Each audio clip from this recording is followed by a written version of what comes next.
रामकृष्ण हरी.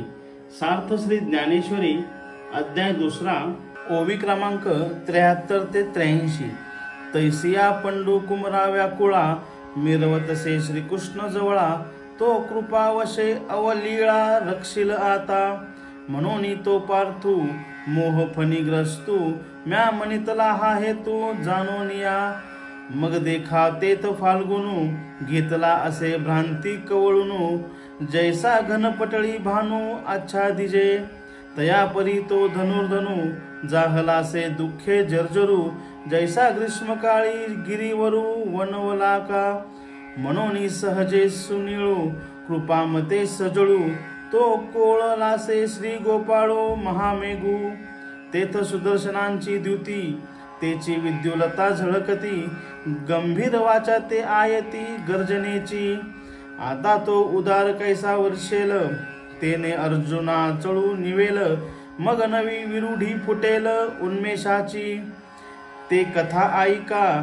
मनाची या आरानुका ज्ञानदेव म्हणे देवा निवृत्तीदास ऐसे संजयो असे सांगतू म्हणे राया तो पार्थू पुनरपी शोकाकुळी तू काय बोले ऐके सखेदू बोले श्रीकृष्णाते आता नाळ वावे तुम्ही माते मी सर्वताना झुंजे येथे भरवसेनी ऐसे एकी हेळा बोलिला मग मौन धरुनी ठेला तेत श्रीकृष्णा विस्मयो पावला देखुनी तया ते.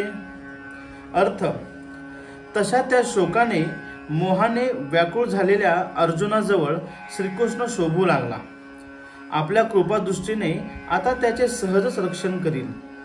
श्रीकृष्ण अर्जुनाचे रक्षण करणार आहे हे कारण जाणूनच अर्जुनाला मोहरूपी सर्पाने दंश केला आहे असे मी म्हटले आहे. ज्याप्रमाणे सूर्य हा ढगांनी आच्छादित होतो त्याप्रमाणे अर्जुन तेथे मोह भ्रमाने आच्छादित झाला होता असे जाणा. ज्याप्रमाणे कडक उन्हामध्ये मोठ्या पर्वतास वणवा लागतो त्याप्रमाणे अर्जुन दुःखाने जर्जर झाला होता.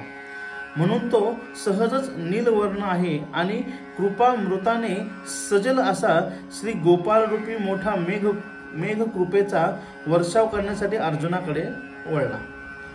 त्या ठिकाणी सुंदर दातांची कांती ही जणू काही अधूनमधून चमकणारी वीज होती आणि गंभीर बोलणे हाच गर्जनेचा थाट होता. आता तो श्रीकृष्ण रूपी उदार मेघ कसा वर्षाव करेल त्यामुळे अर्जुन रूपी पर्वत कसा शांत होईल आणि मग त्या ठिकाणी ज्ञानाचा नवीन अंकुर कसा निर्माण होईल ती कथा समाधान वृत्तीने श्रवण करा आणि पुढे काय घडते ते पहा असे निवृत्तीदास ज्ञानदेव म्हणाले. याप्रमाणे संजयाने धृतराष्ट्रास सांगितले. तो म्हणाला, हे राजा, तो अर्जुन पुन्हा शोकाकुल होऊन काय म्हणाला ते ऐकू. तो खेदयुक्त अंतकरणाने श्रीकृष्णास म्हणाला, आता तुम्ही मला भीड घालण्याचा प्रयत्न करू नका. या ठिकाणी मी युद्ध करणार नाही हे निश्चित. याप्रमाणे एकदम बोलून पुढे काही न बोलता अर्जुनाने मौन धरले. ही त्याची अवस्था पाहून श्रीकृष्णास आश्चर्य वाटले. रामकृष्ण हरी.